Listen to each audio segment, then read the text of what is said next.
Welcome back mga kamista. Good morning po sa inyo dyan sa Pilipinas at good afternoon naman po dito sa akin. So mga kamista, may pag-uusapan po lamang tayo na very serious matter.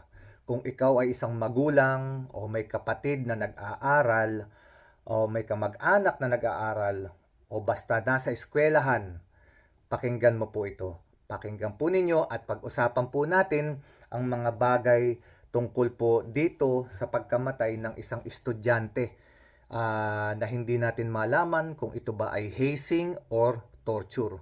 Yes mga kamista, tama po ang narinig ninyo sa aking binitawang salita. Torture. Hindi ko po kasi ma-explain ng husto kung torture ba ito o hazing kasi nakakapanginig na laman ang sinapit ng isang kabataan sa kamay ng kanyang mga dapat ay maituturing na kabrad. Hindi mo masasabi na kabrad o kaibigan o kapatid ang gumawa nito sa kanya dahil sa kalunos-lunos na sinapit ng isang batang ito. At ito nga po ay walang iba kundi ito si Kenneth Alcedo. Siya po ay isang 19 years old at nag-aaral po siya sa eskwelahan ng Philippine Nautical and Technological College or PNTC. Hindi ko po alam kung saan itong eskwelahan na ito or baka ito ay sa bandang Cavite. Pero po ito ay isang maritime college para po sa mga marino. So, maituturing na itong batang ito na isang 19 years old ay nag-aaral bilang isang marino, mga kamista. So, pag-usapan natin ng konti mga kamista at bigyan natin ng komento o reaksyon. At kung meron po kayong suggestion or kung ano man po yung inyong nasa sa loob ay malaya po kayong ilagay sa ating comment section at pag-usapan po natin. So, eto na nga mga kamista. 2 days ago, merong isang bata na dinala sa ospital. Ito ay nakita sa video at doon nga po ay nakita na ibinababa sa isang kotse itong halos wala ng buhay yata o talagang wala ng buhay na si Ken. At doon pa nga lang po nung inilagay ito sa gurney o doon sa pinaka-stretcher ay sumampa na yung isang nurse at sinimula na siyang bigyan ng CPR kasi talagang wala po itong malay na. At ayon nga po sa doktor na tumingin dito kay Kenneth ay siya po ay dead on arrival. Tama po mga kamista, dead on arrival po ang batang ito nang dinala na sa kanilang ospital. Ano po ang nangyari? Ganito po yan mga kamista. Ayon po sa balita at ayon po sa mga report, ito pong batang ito na si Kenneth Alcedo ay sumapi po sa isang grupo ng fraternity na Tau Gamma Pi. At siya nga po ay nagkaroon ng isang initiation rites. Ito pong initiation rites na ito ay ginagawa para sa mga neophyte, para sa mga bagong pasok na miyembro ng fraternity kung saan doon po sila ay binibigyan ng physical na pagsubok bago sila makapasok dito sa kanilang samahan.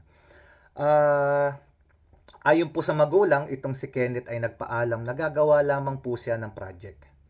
Meron po siyang project na gagawain at kailangan daw po niya umattend. Pero hindi po project ang pinuntahan ng bata. Nagsinungaling po itong si Kenneth sa kanyang magulang dahil alam po siguro niya na siya ay hindi papayagan ng kanyang mga magulang kung sasabihin niya na siya ay pupunta sa isang initiation rites ng isang fraternity.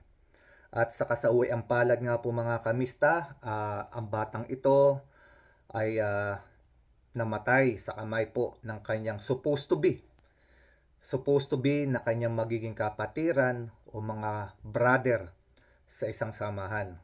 Ngunit sa kasamaang palad, ito rin pong mga taong ito na pinagkatiwalaan po niya para maging mga kapatiran ay siya rin pong grupo o mga kaibigan o mga brother kung ituturing o kapatiran ay siya rin pong kumitil sa kanyang buhay mga kamista. Ito pong si Kenneth Alcedo o Ken na 19 years old ay nagtamo po siya ng fracture sa kanyang ulo, yung pong sa batok, yung pong ngipin niya ay bawas din po, basag po ang kanyang panga, Mayroon din po mga ngipin na natanggal. Ang kanya pong hita, sa likod po ng kanyang hita at saka sa kanyang binti, ay ang kanyang torso ay talagang purple or nangingitim na halos namumuong dugo. Ito po ay nakuha niya malamang sa mga paddle na ibinigay sa kanya. At siya rin po ay nilagyan ng sili sa kanyang ari. So mga kamista, sa ganitong paraan na nakikita ko, sa mga ginawa kay Kenneth, ay hindi ito masasabing isang initiation rites. Dahil itong mga nakitang sugat o fracture at mga injury kay Kenneth ay hindi simpleng initiation. Ito ay karaniwang makikita mo sa mga taong tinotorture. Tinotorture para paaminin, sinasaktan para paaminin sa isang bagay na kanilang gustong malaman. Ito ay makikita mo sa mga pelikula kung saan pinapahirapan ang isang tao. At ito ay nangyayari lamang sa totoong buhay doon sa mga prisoner of war na masasabi nating may mga ginagawang pag-torture, talagang sinasaktan na halos ikamatay mo na para ikaw ay umamin. At itong nangyari kay Kenneth Alcedo ay hindi maituturing na isang initiation rites dahil po sa kanyang tinamong mga injury.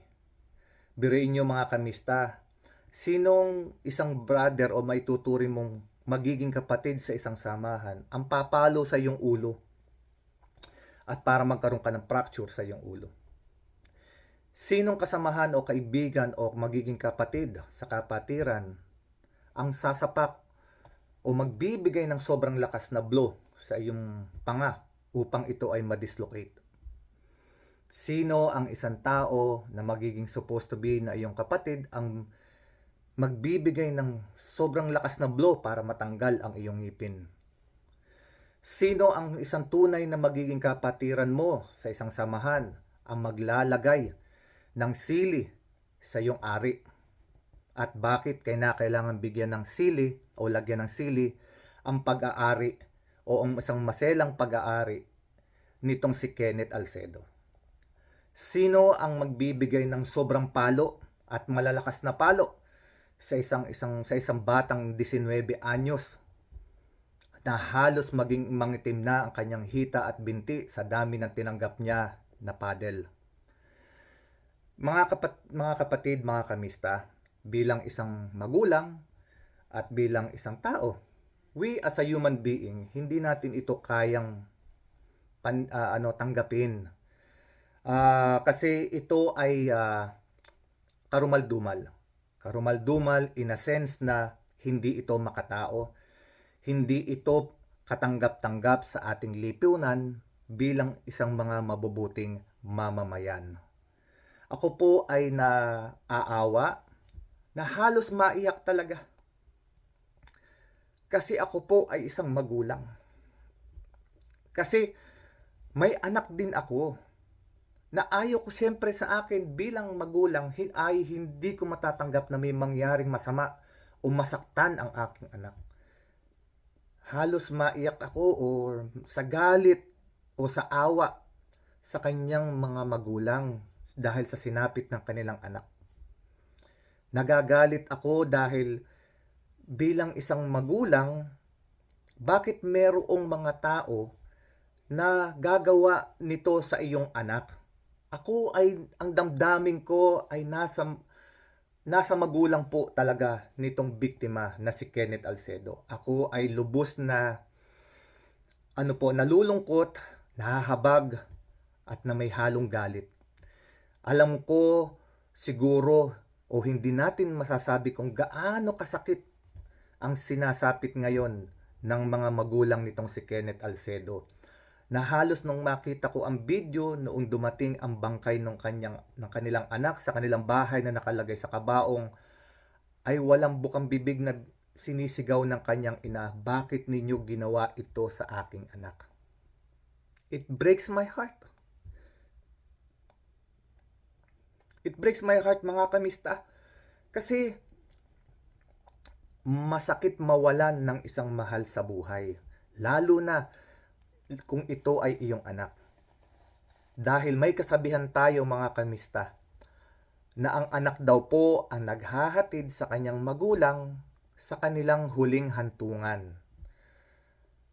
Pero sa sitwasyon pong ito, ang mga magulang ni Kenneth Alcedo ang siyang maghahatid sa kanya sa kanyang huling hantungan dahil sa kanyang sinapit sa kamay ng supposed to be na magiging kanyang mga kapatiran at tunay na mga brother sa kanilang samahan. Ako po mga kamista ay hindi ko maipaliwanag ang aking damdamin talaga. Nalulungkot ako dahil sa sinapit ng batang ito para sa kanyang mga magulang. Ako po nalulungkot din at naaawa, lubos na naaawa sa kanilang nangyayari sa kanila ngayon. Pero ito mga kamista ay dapat po natin pag-usapan. Bakit ba nangyayari ang ganitong mga bagay? Ayon po sa magulang ni Kenneth, maaaring ang anak daw po nila ay tinakot kaya ito hindi makatanggi. Maaari din namang ginusto ito ni Kenneth ng kanilang anak at natatakot lamang sabihin sa kanilang mga magulang na siya ay sumali sa fraternity. Maaari din po talaga na siya ay natakot, hindi siya makatanggi. Mga kamista, dalawang bagay po yan, hindi natin masabi. Maaaring ginusto ng bata at maaari din namang napilitan lamang yung bata dahil sa siya ay natatakot na baka pag hindi siya sumali ay siya ay pag-initan ng grupong ito. Or maaari din namang ginusto niya at natatakot lamang siyang sabihin ito sa kanyang mga magulang. Dahil ayaw po talaga ng mga magulang ni Kenneth na siya ay sumapi sa isang fraternity. Mga kamista, ganito po ang aking suhestyon. Ito po ang aking reaksyon at komento sa nangyaring ito. Sana po itong ganitong sitwasyon ay hindi na mangyaring muli. Mga kamista, para sa akin, kung talagang ang mga fraternity ang gusto nila ay isang maayos na samahan, hindi dapat, ang pagsubok dapat ay hindi dapat dinadaan sa pananakit. At kung hindi nila maiiwasan ito, dapat mayroon po talagang isang senior na nakakatanda doon na nag-o-observe at dapat po ito ay hindi dinadaan sa pananakit na kung saan ay magmamarka sa balat. Maaari naman po sigurong baguhin ang sistema ng initiation rites ng mga fraternity. Ito po ay para sa lahat na. Kasi po hindi naman po si Kenneth ang una na namatay sa hazing. Marami na pong namatay sa hazing kahit nga po sa Philippine Military Academy, may mga allegedly ay mayroon din daw pong namatay dito because of the hazing. Sa Philippine National Police Academy, mayroon din daw pong namatay dito allegedly because of the hazing. Sa lahat, maraming eskwelahan at nung ako ay nag-aaral pa ng kolehiyo, marami na po rin ako nabalitaan na mga namatay na disgrasya because of the hazing. Bakit po ba may namamatay? At bakit po ito hindi nahihinto?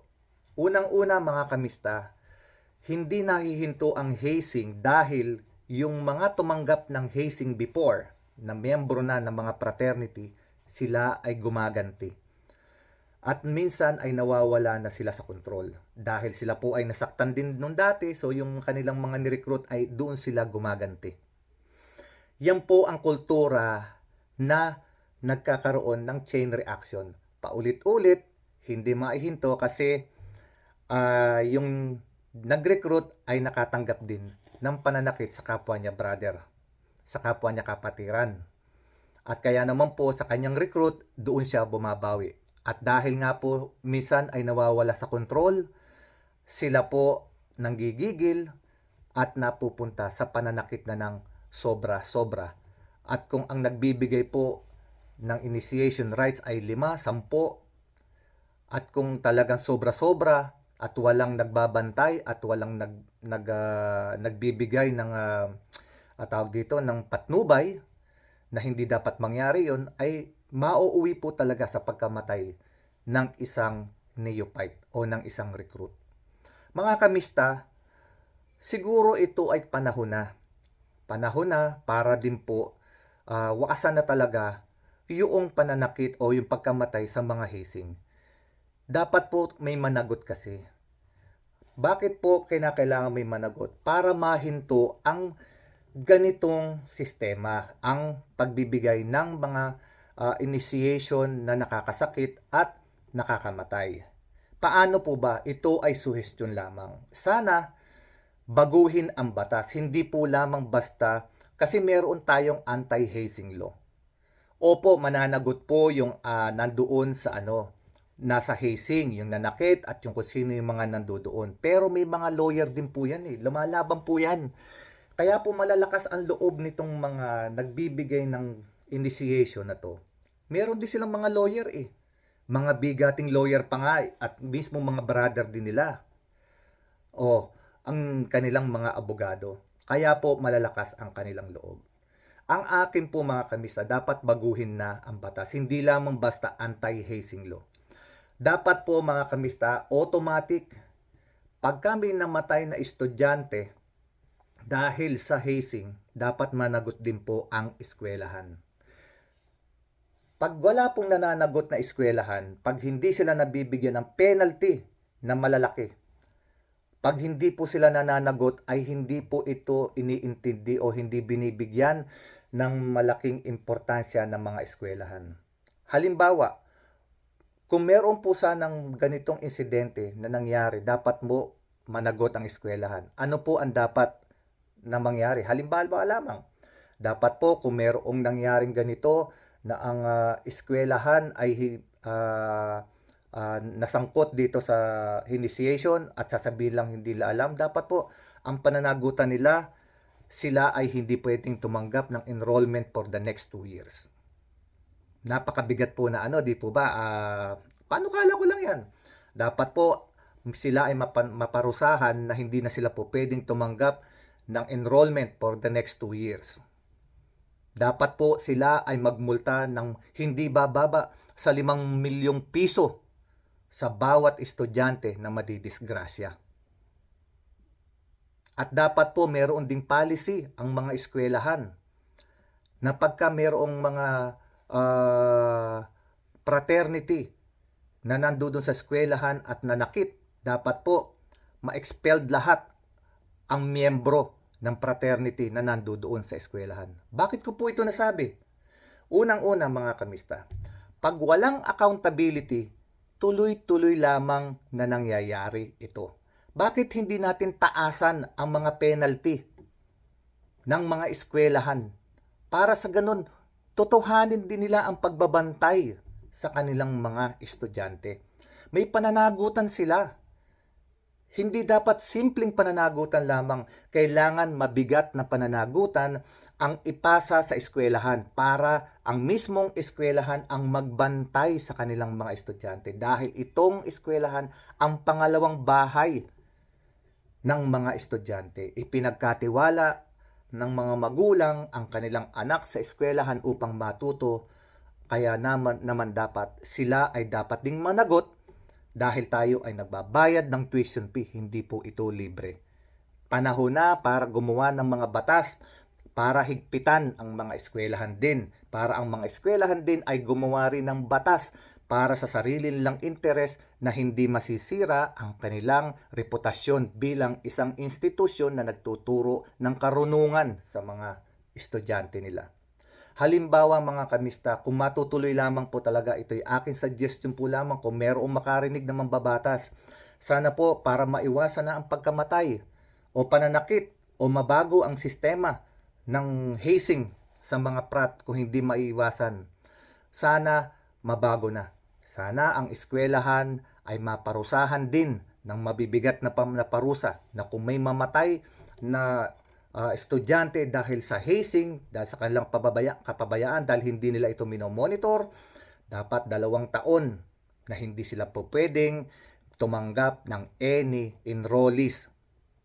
0 sa loob ng 2 taon. Siyempre, ang eskwelahan hindi papayag niyan.